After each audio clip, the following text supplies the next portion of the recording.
আজি আমি উপস্থিত আছো নলবাৰী জিলাৰ বৰমাৰ সমীপৰ বৰজাৰ গাঁৱৰ কণিকা তালুকদাৰৰ ঘৰত। নমস্কাৰ।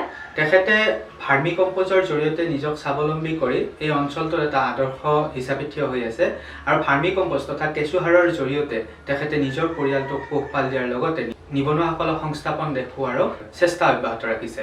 আহকচোন আমি তেখেতৰ সৈতে কথা পাতো। বাইদেউ, আপুনি কিমান চনমানৰ পৰা কেঁচুসাৰ বনাইছে? মই 2014 চনৰ পৰা এই কেঁচুসাৰৰ লগত জড়িত হ'লো।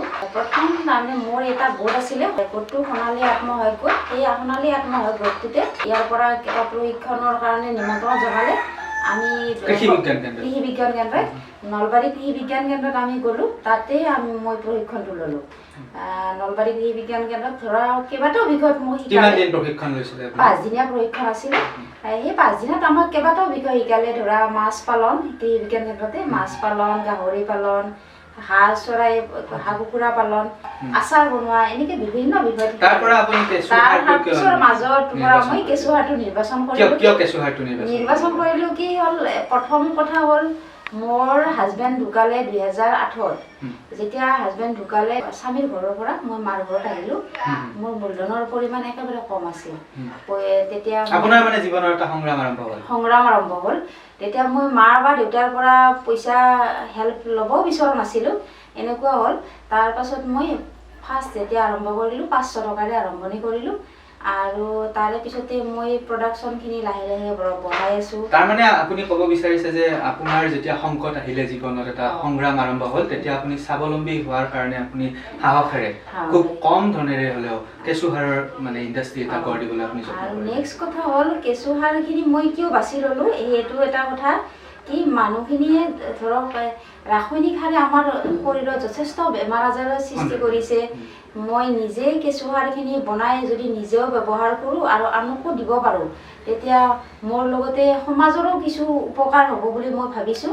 সেইভাৱে মই কেঁচুসাৰখিনি আৰম্ভ কৰিলোঁ। আপোনাৰ উদ্দেশ্য খুব মহৎ আৰু আপোনাৰ মহান উদ্দেশ্য জানি আমি অনুপ্ৰাণিত হৈছোঁ আৰু যুৱকসকল, আমাৰ দৰ্শকসকলক অনুৰোধ জনাইছোঁ, তেখেতৰ যি মহান উদ্দেশ্য, এই উদ্দেশ্য আমিও আগবাঢ়ি যাব লাগে তেখেতৰ দৰে। আমি এতিয়া আপোনাৰ ইণ্ডাষ্ট্ৰীৰ বিষয়ে অকণমান জানিব বিচাৰিছোঁ। আপোনাৰ এই প্ৰডাক্টসমূহ আমাৰ ওচৰত আছে, এইবিলাক কি আপুনি এটা এটাকৈ অকণ বৰ্ণনা কৰিব নেকি? প্ৰডাক্ট মোৰ আচলতে প্ৰডাক্ট এতিয়া লাহে লাহে 3টা প্ৰডাক্ট হ'ল। মই প্ৰথমতে যিটো জয় ভাৰ্মিকম্পোষ্ট এইটো নাম দিলোঁ। এই দুইটা আছে প্ৰডাক্ট, একেই প্ৰডাক্ট এই দুটা। প্ৰথমতে মই এইটোত আপোনাৰ কিমান ওজন আছে? এইটোত 5 কিলো আছে, এইটোত 1 কিলো আছে। প্ৰথমতে মই ধৰা জয় ভাৰ্মিকম্পোষ্ট নাম দি বজাৰত উলিয়াই দিলোঁ। জয়টো অৰ্গেনিক প্ৰডাকশ্যন LLP কৰি LLP কোম্পানী এটা খুলিলোঁ। জয়টো অৰ্গেনিক প্ৰডাকশ্যন LLP কৰি মই এইটো কৰি ল'লোঁ। এতিয়া কোম্পানীয়ে হৈ গ'ল জয়টো অৰ্গেনিক প্ৰডাক্ট LLP। তাৰপাছত নেক্সট মই এইটো 1 কিলোৰ পেকেট আৰু এইটো 5 কিলোৰ পেকেট। এই দুটা কেঁচুসাৰ। এইটো কি আপোনাৰ? এইটো হ'ল এনৰিচ ভাৰ্মিকম্পোষ্ট। এইটো এটা কেঁচুসাৰটো যিমানখিনি উপকাৰ পোৱা যায়, এনৰিচত আৰু অলপ বেছি উপকাৰ পোৱা যায়। ইয়াত বিশেষকৈ ট্ৰাইকোডাৰ্মা দিয়া থাকে, কাৰণ গছৰ যিটো গুৰি পচা বেমাৰ। এটা কথাত ক'বলৈ হ'লে সাৰৰ লগতে এটা প্ৰতিষেধক চিটা হিচাপে এইটো ব্যৱহাৰ কৰিব পাৰি। কি খেতিৰ ক্ষেত্ৰত আপুনি এই এনৰিচটো ব্যৱহাৰ কৰিব? সব খেতিতে ব্যৱহাৰ কৰিব পাৰি। এনৰিচটো ধৰি লওক মাটিখিনি যিটো গুণাগুণটো ভাল কৰে বা বেমাৰৰ বীজাণুটো ধ্বংস কৰে। এইটো বিশেষকৈ অমিতা, জলকীয়া, বিলাহী, আলু এইবিলাকত খুব বেছি কাম দিয়ে। মানে ইয়াত সাৰৰ উপৰিও আপোনাৰ কীট পতংগ নাশ কৰাৰ লগতে ভেকচিন জাতীয় কাম কৰে বুলি আপুনি অৱগত কৰিব বিচাৰিছে। এইটো কি বস্তু? এইটো হ'ল যিটো আমাৰ কেঁচুসাৰ টাংকিত কেঁচুসাৰখিনি দিয়াৰ পাছত যিটো কেঁচুসাৰৰ পৰা ৰস ওলায়, পানীটো ওলায়, সেই পানীখিনি মই লগতে এই পানীটো ধৰি লৈ আৰু নেক্সট মই এটা পেষ্টিচাইড কৰি লওঁ। এই পেষ্টিচাইড কৰি পানীখিনি বটলিং কৰা হয়। পেষ্টিচাইডত কি মিহলি কৰি দিব? পেষ্টিচাইডত মিহলি কৰা হিচাপে নিম পাতৰ পৰা আদি কৰি যিখিনি আমাৰ ঔষধি গছ আছে, সেইখিনি ঔষধি গছ ইয়াত মিক্স কৰা হয়। তাৰ পাতৰ পৰা ৰসটো ইয়াত উলিয়াই লোৱা হয়। ইয়াৰ পৰা ধৰক যিটো গছবিলাকৰ এইটো 1 লিটাৰ পানী 8 লিটাৰ পানীত বা 10 লিটাৰ পানীত এই 1 লিটাৰ মিহল কৰিব লাগে।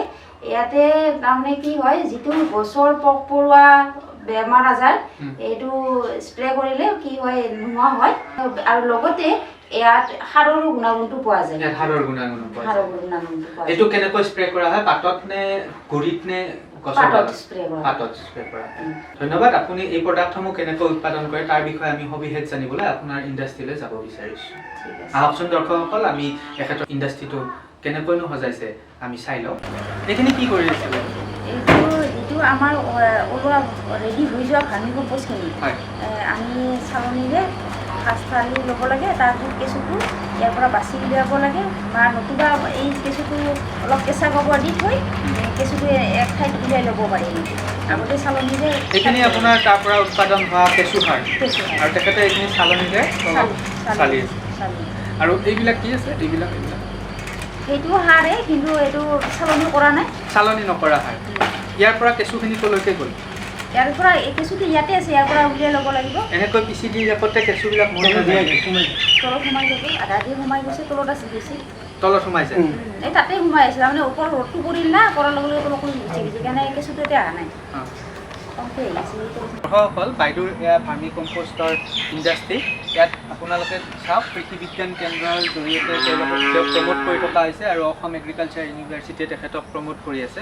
আমি তেখেতৰ ইণ্ডাষ্ট্ৰিৰ বিষয়ে আমি জানিব বিচাৰিছোঁ। বাইদেউ, এই টেংকিবিলাক কেনেকৈ? আপুনি চিমেণ্টৰ টেংকি দেখিছোঁ, আপোনাৰ এইপিনে প্লাষ্টিকৰ টেংকি দেখিছোঁ। টেংকিবিলাকৰ আপুনি কেনেকৈ প্ৰিপাৰেশ্যন কৰিলে, কি কৰে অকণমান বৰ্ণনা কৰিব? টেংকিটোৰ ওখটো মিনিমাম 2.5 ফুট ওখ হ'ব লাগে। এইটো ওখটো 2.5 ফুট হ'ব লাগে আৰু দীঘলটো নিজৰ ইচ্ছা অনুযায়ী কৰিব পাৰে, সুবিধা অনুযায়ী। আৰু বহলটো 3 ফুট 3.5 ফুট হ'লে ভাল হয়। বহলটো 3 ফুট 4 ফুট। আৰু পকা টেংকি নহ'লেও আমি ধৰক আমাৰ সেইবিলাক সিফালে সেইবিলাক আছে, আমাক নলবাৰী এগ্ৰিকালচাৰ ডিপাৰ্টমেণ্টৰ পৰা মই সেই ভাৰ্মি বেড পাইছোঁ, সেই বেডতো কৰিব পাৰি, বেডতো সুবিধা হয়। আৰু কিছুমান খোলাকেও কৰিছোঁ, খোলাকেও কৰিব পাৰি। আপোনাৰ ইয়াত কি কি কেঁচু আছে? কি কি প্ৰজাতিৰ কেঁচু আছে? কেঁচু মোৰ 2টা প্ৰজাতিৰ আছে, এটা আছে এছিনিয়া ফেকিডা আৰু এটা ইউজেনিক হাইড্ৰেলাছ, এইকেইটা কেঁচু। কেঁচুৰ জীৱন ক্ৰম সম্পৰ্কে আপুনি অকণমান দৰ্শকসকলক ক'ব নেকি? মানে কিমান দিন ইহঁত জীয়াই থাকে, কিমান দিনৰ পিছত ইহঁতে পোৱালি জগায়, কিমান দিনলৈ খায়? কেঁচু থকা ঠাইখিনি সদায় ছাঁ জেগা হ'ব লাগে, ওপৰত এখন চালি লাগে। যিখিনি সিহঁতে খাদ্য ধৰি লোৱা গোবৰ জাবৰ কল মেটেকা যিখিনি আমি দিয়া হয়, সেইখিনি আমি 15-20 দিন আগতে পচাই লৈ তাৰপাছত ওপৰত কেঁচুটো এৰি দিব লাগে। যদি লগালগ আমি গোবৰটো জাবৰখিনি লগালগ কালেকশ্যন কৰি আনি দি পেলাই যদি কেঁচুটো এৰি দিওঁ, কেঁচুটো মৰি যাব। আৰু নেক্সট হ'ল কিছুদিন মানে গোবৰ বা জাবৰখিনি আপুনি টেংকিৰ পৰা বাহিৰত পচাই ল'ব লাগে। কেঁচু দিয়াৰ আগত পচাই ল'ব লাগে। এইটো বাহিৰত পচাই ল'ব লাগিব নে টেংকিটোৰ ভিতৰত পচাই ল'ব? এইটো আপোনালোকৰ নিজৰ সুবিধা কৰি বাহিৰতো পচাই ল'ব পাৰে বা ভিতৰতো পচাই ল'লে কেঁচু অসুবিধা নাই, কিন্তু কেঁচুটো দেৰিকৈ পচি যোৱাৰ পিছত কেঁচুটো এৰি দিব লাগে। আৰু নেক্সট কথা হ'ল কেঁচু সদায় কেঁচুৱে কি হয়, যিটো খাদ্য সিহঁতৰ খাদ্যখিনি সদায় এন্ধাৰতে খায়। সেইকাৰণে সিহঁতক ধৰক ওপৰত ছালফানটো থাকিলে আৰু কি হ'ব, ঢাকনি হিচাপে ধৰক প্লাষ্টিক বস্তা, যিটো বস্তা থাকে, বস্তা ঢাকনি দিব পাৰে বা নতুবা মেটেকা ঢাকনি দিব পাৰে। এনেকৈ ঢাকনি দি থ'ব লাগে। এইটো উলিয়াবলৈ হৈ গৈছে প্ৰায়। এইটো সাৰটো উলিয়াব হৈছে, হৈ গৈছে। সেইকাৰণে মই ইয়াৰ ঢাকনিটো গুচাই দিছোঁ যাতে কেঁচুটো তললৈ যায়।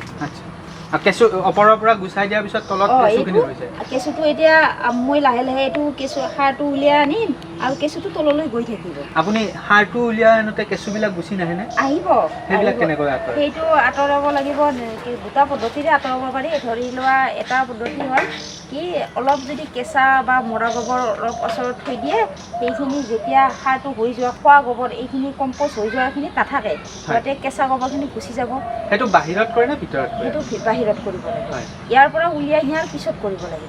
বা নেক্সট আপুনি চালনীও কৰাৰ পিছত কেঁচুটো বাচিবও পাৰে, সেনেকৈও কৰিব পাৰে।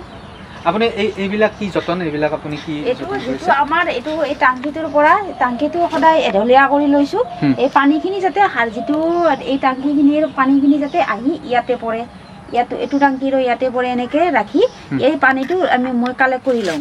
ইয়াত বিন্ধা আছে, এই বিন্ধাটো পিনেৰে আপুনি এঢলীয়া কৰিছে? এঢলীয়া কৰি লৈছোঁ। এই পানীখিনিৰ পৰা এঢলীয়া কৰি লৈ এই পানীখিনি মই ইয়াৰ পৰা লৈ বেলেগ এটা টাংকিত পেষ্টিচাইজ কৰি লওঁ। মানে সেইটোৰ পৰা আপুনি ভাৰ্মি ৱাছটো বনাওঁ। এইটো আমাৰ নলবাৰী আমাৰ কৃষি এগ্ৰিকালচাৰ ডিপাৰ্টমেণ্টৰ পৰাই পোৱা বেড, ভাৰ্মি বেড কয়।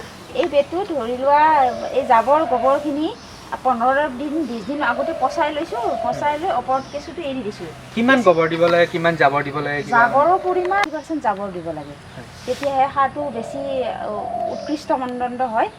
আৰু মাজে মাজে পানী দি থাকিব লাগে। কেঁচুত যেতিয়া আপুনি সাৰটো দিব কি কয় টাংকিটো ভৰাব, টাংকি একেবাৰে এতৰফকৈ এতৰফ গোবৰ, এতৰফ জাবৰ, এতৰফ গোবৰ এনেকৈ দি দি ওপৰত একেবাৰে কিমান ফুট বা কিমান ইঞ্চিকৈ দিব লাগে কিবা আছে নেকি? প্ৰায় ধৰি লওক 4 ইঞ্চি 5 ইঞ্চি জাবৰ দিলে, 4 ইঞ্চি 5 ইঞ্চি গোবৰ দিলে এনেকৈ দিব। আৰু আপোনাৰ এইটো দৈৰ্ঘ্য প্ৰস্থ আৰু উচ্চতা কিমান আছে আৰু সেইখিনিত আপুনি কিমান কেঁচু দিয়ে, কিমান কেঁচু পোৱালি দিয়ে, সেই কিবা আপোনাৰ? এইটো দৈৰ্ঘ্য আছে 10 ফুট। 10 ফুট দৈৰ্ঘ্য আছে। প্ৰস্থ 3 ফুট আছে। 3 ফুট। ইয়াতে ধৰি লোৱা 15 কুইণ্টেল সাৰ ওলাব আমাৰ। 15 কুইণ্টেল সাৰ 15 কুইণ্টেল। ইয়াতে আমি প্ৰায় 3 কিলো 4 কিলো কেঁচু এৰি দিব লাগে। 3 কিলো 4 কিলো। কি কেঁচু দিছে ইয়াতে? ইয়াতে মই আগৰ যাতে এচিনা ফেটিডা আৰু ইডেলাছ এই দুইটা একেলগে মিক্স কৰি দিয়ে নেকি? একেলগে মিক্স কৰি দিওঁ। দুইটা একেলগে মিক্স কৰি দিয়া কিবা কাৰণ আছে নেকি? কাৰণ আছে মানে আছে, কাৰণ কি এচিনা ফেটিডাটো মানে কি হয় সিহঁতৰ প্ৰডাকশ্যনটো খুব বেছি, কেঁচুৰ প্ৰডাকশ্যনটো খুব বেছি আৰু সাৰটো খুব সোনকালে হয়। নেক্সট আৰু ইডেলাছটোৱে কি সাৰটো কেঁচুটো মাটিত তললৈ গুচি যায়, তললৈ গুচি যায় আৰু মানে যিটো কম্প'ষ্ট এৰিয়াত ঢিলা কৰি ৰাখে। ইয়াত কেঁচুবিলাকৰ অক্সিজেনৰ অভাৱ নহয়নে? আপোনাৰ অক্সিজেন পোৱাৰ কাৰণে কিবা ব্যৱস্থা কৰা আছে? হয়, এইটো এটা তৰফকৈ দিয়া গোবৰ আৰু জাবৰ এই এটা কাৰণ, যাতে অক্সিজেনটো পায়।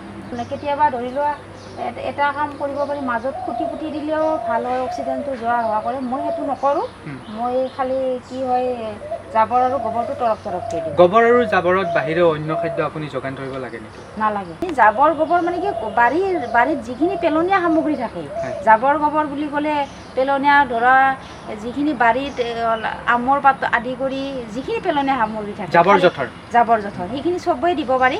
খালি বাঁহৰ পাতটো দিব নালাগে, অলপ পচি যোৱা দিগদাৰী হয়। বাকীখিনি পাত চব দিবই পাৰি। আৰু আপোনাৰ এজলাটো ব্যৱহাৰ কৰা যায়, এজলাটো কলগছটো গোটেই দিব পাৰি। আৰু এজলাৰ কথা কি ক'লে? এজলা দিলে ভাল, সাৰটো আৰু ভাল হয়। আৰু আপুনি পাকঘৰত ব্যৱহৃত খাদ্য সামগ্ৰী যিবিলাক আৱৰ্জনা ওলায়, যেনে ধৰক ভাত ৰৈ গৈছে, আপোনাৰ শাক পাচলিৰ পৰা যিবিলাক পেলনীয়া বস্তু ওলায়, সেইবিলাক আপুনি ইয়াত ব্যৱহাৰ কৰিব পাৰেনে? পাৰি। ভাতটো দিয়া নহয় সাধাৰণতে, কিন্তু শাক পাচলিৰ বাকলিখিনি দিয়া হয়। বাইদেউ, আপুনি ইমানখিনি নিজে স্বাৱলম্বী হ'বলৈ ইমানখিনি কষ্ট কৰি এটা যতন কৰিছে বা এটা ইণ্ডাষ্ট্ৰী ডেভেলপ কৰিছে গ্ৰাম্যাঞ্চলৰ ইমান ভিতৰৰ ঠাইত, আপুনি এই গোটেই কৰ্মৰ পিছত আপোনাৰ সফলতাটো কেনেকৈ দেখে? আপুনি কি সফলতা লাভ কৰিছে? আপোনাক স্বীকৃতি কেনেকৈ দিছে ৰাইজে?